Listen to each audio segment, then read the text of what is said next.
ახლა კი? აპლოდისმენტები შევეგებოთ.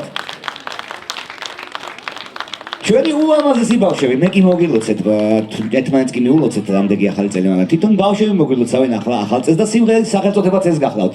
მოგილოცავთ ახალ წელს, გთხოვთ, დაში და აპლოდისმენტები ჩვენს უმშვენიერეს და უსამართლეს ბავშვებს.Აშიგამოგრად მომენტად უღრმესი მადლობა ჩვენს ულამაზეს პრინცესებს და ჩვენს სიმპათიურ პრინცებს. უფრო მაგარი დაში მოგეწონათ ბავშვებო დაში.